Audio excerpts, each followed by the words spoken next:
Hello friends, स्वागत है आपका टारगेट पॉइंट क्लासेस के इस नए वीडियो में। इस वीडियो में हम क्लास 10th के मैथ्स के एक्सरसाइज 1.1 के क्वेश्चन नंबर 4 को सॉल्व करने वाले हैं। तो चलिए सॉल्व करते हैं इस क्वेश्चन को। हमारा चौथा नंबर क्वेश्चन है, यूक्लिड विभाजन प्रमेयिका का प्रयोग करके दर्शाइए कि किसी धनात्मक पूर्णांक का वर्ग किसी पूर्णांक m के लिए 3m या 3m+1 के रूप का होता है। इसे हमें सिद्ध करना है। अगर आपको क्वेश्चन नहीं समझ में आया अभी तो अभी समझाता हूँ। क्वेश्चन कह रहा है कोई भी धनात्मक पूर्णांक है। अगर आप धनात्मक पूर्णांक के बारे में नहीं जानते हैं तो इस चैप्टर के बेसिक कॉन्सेप्ट वाले वीडियो को आपको ज़रूर देखना चाहिए, जिसमें अभी आपको सभी संख्याओं के बारे में पता चलेगा। धनात्मक पूर्णांक का मतलब होता है, एक तो पूर्णांक होता है जिसमें सारे अंक होते हैं 0, 1, 2, 3 और इधर -1, -2, -3। इसे कहते हैं ऋणात्मक पूर्णांक, इसे कहते हैं धनात्मक पूर्णांक। जितने प्लस वाले हैं वो सभी धनात्मक पूर्णांक हैं। तो क्वेश्चन कह रहा है किसी भी धनात्मक पूर्णांक का वर्ग। तो मान लिया कि ये एक धनात्मक पूर्णांक है, इसका हम वर्ग करते हैं तो इसका वर्ग आता है 16। इसे कह रहा है कि कोई भी धनात्मक पूर्णांक 3m या 3m+1 के रूप का होता है यूक्लिड विभाजन प्रमेयिका के द्वारा। तो हम इसे यूक्लिड विभाजन प्रमेयिका में अब लिखते हैं। तो इसे 3 से भाग लगाते हैं। 3 से इसलिए भाग लगाया क्योंकि 3m या 3m+1 के रूप का है, जहाँ ये b का काम कर रहा है, ये q का काम कर रहा है, यहाँ r का काम कर रहा है। तो b की जगह पर हम 3 रखेंगे। तो यहाँ पर b की जगह 3 रखा और इसे हम भाग लगाते हैं। 3 × 5 = 15, तो 1 बचेगा। अगर हम इसे यूक्लिड विभाजन एल्गोरिथम में लिखना चाहें तो यूक्लिड विभाजन एल्गोरिथम होता है a = bq + r। a हमारा 16 है बराबर b हमारा 3 है, q हमारा 5 है। तो हम कोई धनात्मक पूर्णांक मान लेते हैं, या m कोई पूर्णांक है तो हम इसे m लिख देंगे। कोई भी तो पूर्णांक होगा ही ना, ये कितना भी आएगा तो फिर प्लस में r हमारा कितना आया है, 1 आया है। तो आप देखेंगे कि एक धनात्मक पूर्णांक का जब हमने वर्ग किया जो आया वह 3m+1 का रूप का हुआ। और एक बार हम किसी और संख्या का वर्ग करते हैं और उसका देखते हैं। हम इसका देख लेते हैं 6 का। 6 का होता है स्क्वायर 36। 36 को अब हम यूक्लिड विभाजन एल्गोरिथम में लिखने के लिए 36 से 3 से भाग लगाएंगे। फिर बता रहा हूँ 3 से भाग इसलिए लगाया क्योंकि क्वेश्चन में दिया था 3m या 3m+1 के रूप का होना चाहिए, जहाँ 3 को b की जगह पर रखा गया है, यानी भाजक 3 हो तब। तो हमारा भाजक जब 3 है तो हमारा आता है ये 3 × 3 = 6 आया, 3 दूनी 6, यानी हमारा ये इतना आया। तो अब इसे हम यूक्लिड विभाजन एल्गोरिथम से लिखेंगे तो a = bq + r।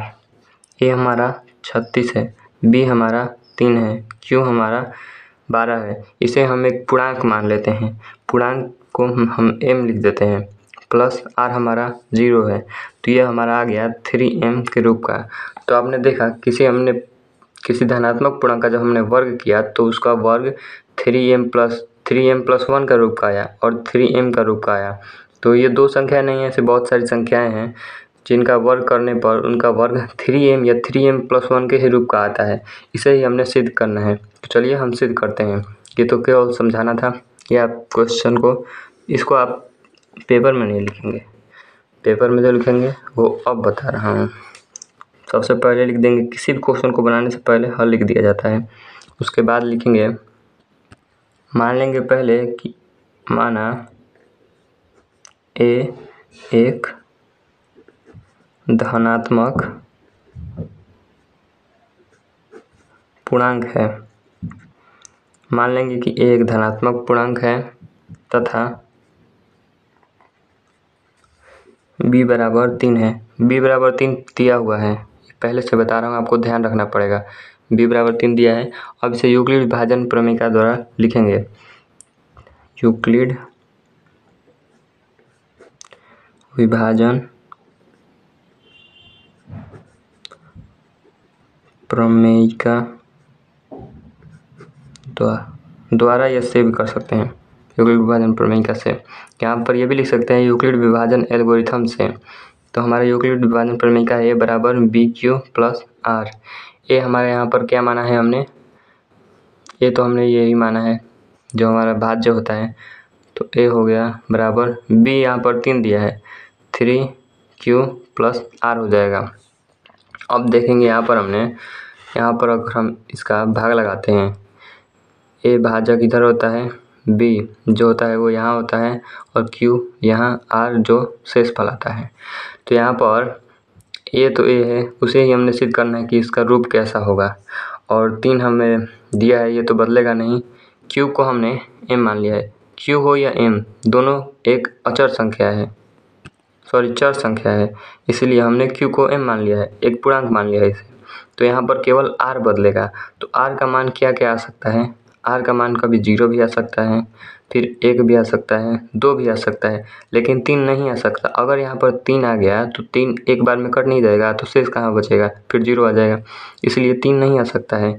तो हमारा शेषफल बराबर 0, 1, 2 इतना ही आ सकता है। तो हम शेषफल की जगह ए 0, 1, 2 रख कर देखेंगे और उसका देखेंगे किस रूप में आ रहा है वो। तो हम यहाँ शुरू करते हैं, यहाँ लिखते हैं, जहाँ पर ऐसे भी लिख सकते हैं आप, r बराबर 0, 1, 2। आपको मैंने बता दिया कि 3 क्यों नहीं आएगा। अब यहाँ लिखेंगे r बराबर, पहले 0 लेते हैं, r बराबर 0 के लिए, या आप ऐसे भी लिख सकते हैं r बराबर 0 रखने पर। तो a हो गया हमारा, b हमारा 3 दिया है, q हो गया, उसके बाद r हमारा 0 हो गया।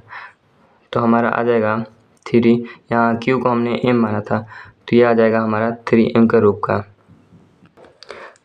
सॉरी, इसे अभी m नहीं मानेंगे, इसे अभी q छोड़ देंगे। इसका जब वर्क करेंगे तब तो इसका m के रूप में लिखेंगे। तो ये हमारा हो जाएगा a बराबर 3q, पूरा ही काटता हूँ, 3q। अब क्वेश्चन ने कहा है किसी धनात्मक पूर्णांक का वर्ग करने पर जो आता है उसे 3m के रूप का प्रूफ करना है। तो इसका हम वर्ग करेंगे, तो लिखेंगे दोनों तरफ वर्ग करने पर, दोनों तरफ वर्ग करने पर, जब दोनों तरफ वर्ग यानी स्क्वायर करेंगे तो यहाँ हो जाएगा a का स्क्वायर बराबर 3q का स्क्वायर हो जाएगा। तो हमारा आएगा यहाँ पर a का स्क्वायर बराबर 3 का स्क्वायर 9 होता है, q का स्क्वायर q स्क्वायर होगा। अब हमें क्वेश्चन में 3 दिया था b के रूप का, b बराबर 3 दिया था, तो हम यहाँ पर 3 निकाल लेंगे b की जगह पर। तो यहाँ a बराबर हो जाएगा, इसमें से 3 निकाल लेंगे तो हो जाएगा ये 3, फिर 3q स्क्वायर। अगर आप इसका गुना करते हैं तो 3 3 9, और इसका इसमें जोड़ तो है नहीं, 3 का 9q स्क्वायर हो जाएगा पूरी तरह से, ठीक है ना। तो ऐसा हो गया। और आप देखेंगे कि ये हो गया b, ये और ये हो गया q, क्योंकि जो b के साथ होता है, जो मतलब कि जो भाजक के साथ होता है वो भागफल कहलाता है यूक्लिड विभाजन एल्गोरिथम के द्वारा। तो इसे हम m मान लेंगे भाजक को, क्योंकि कोई भी संख्या हो सकती है। q की जगह पर 1 आएगा तो अलग आएगा, 2 आएगा तो अलग आएगा, 3 आएगा तो अलग आएगा, यानी कि ये बदलने वाली संख्या है। तो इसे हम m मान लेंगे। a स्क्वायर बराबर 3, ये तो कांस्टेंट ही रहेगा, ये नहीं बदलेगा, इसे हम m मान लेते हैं। तो हमने देखा, आप देख सकते हैं यहाँ पर कि किसी धनात्मक पूर्णांक जिसे हमने माना था, इसका स्क्वायर किया तो 3m का रूप का आ गया। और हमने सिद्ध कर देना है 3m प्लस 1 का रूप का आता है। दो हमने सिद्ध करना है कि किसी भी धनात्मक पूर्णांक का जब वर्ग करते हैं तो 3m या 3m प्लस 1 का ही आएगा। हमने 3m का सिद्ध कर दिया है, अब 3m प्लस 1 का सिद्ध करेंगे। तो अब r बराबर, यहाँ पर हमने 0 लिया था, अब r बराबर 1 लेंगे। तो लिखेंगे r बराबर 1 के लिए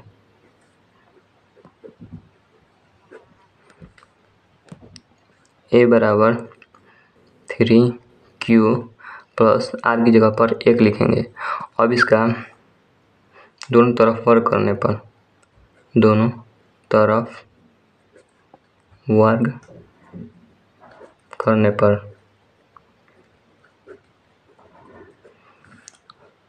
यहाँ भी वर्ग कर देंगे, बराबर 3q प्लस 1, इसका भी वर्ग कर देंगे। यहाँ पर आप देखेंगे कि ये a प्लस बी के होल स्क्वायर की तरह हो गया। ये एक टर्म हो गया एक, ये होगा दूसरा a प्लस बी का होल स्क्वायर। तो इसे हम तोड़ देंगे a प्लस बी के होल स्क्वायर के सूत्र पर। अब हमारा इधर का जो था वो हो जाएगा a का स्क्वायर बराबर 3a का स्क्वायर प्लस 3a, सॉरी यहाँ पर q है जो उसका वो भागफल था वही है q। 3q का square plus 2 into 3q into 1 plus 1 का स्क्वायर। यहाँ पर हमारा क्वेश्चन नहीं जो हमारा था वो 3q प्लस 1 का स्क्वायर a प्लस b का स्क्वायर तो होता है a square plus 2ab plus b square. हमने इसे तोड़ दिया a प्लस b के होल स्क्वायर के तरफ से।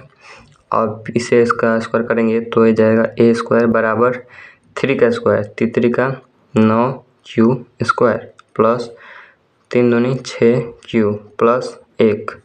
अब इन दोनों में से हम 3 कॉमन लेंगे। आप कहेंगे 3 क्यों कॉमन लिया, तो हमारा b बराबर 3 रखना था। ये क्वेश्चन में ही था कि b बराबर 3 रख सकते हैं, तो a स्क्वायर बराबर 3 यहाँ पर कॉमन लेंगे हम।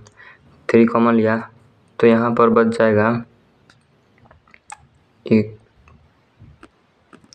अब इसका ये लिख देंगे, अतः किसी धनात्मक पूर्णांक का वर्ग 3m या 3m प्लस 1 के रूप का होता है।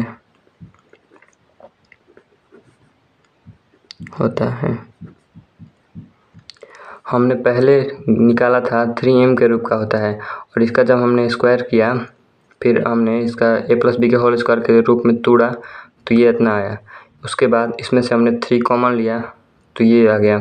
उसके बाद इसे हमने m मान लिया, m मानने पर ये 3m प्लस 1 के रूप का आ गया। तो हमारा सिद्ध हो गया कि किसी धनात्मक पूर्णांक का वर्ग 3m प्लस 1 के रूप का होता है या 3m के रूप का होता है। दोनों हमने सिद्ध कर दिया और अंत में हमने लिख दिया कि अतः किसी धनात्मक पूर्णांक का वर्ग 3m या 3m प्लस 1 के रूप का होता है। और ये हमारा क्वेश्चन सॉल्व हो गया, सिद्ध हो गया। Thank you for watching.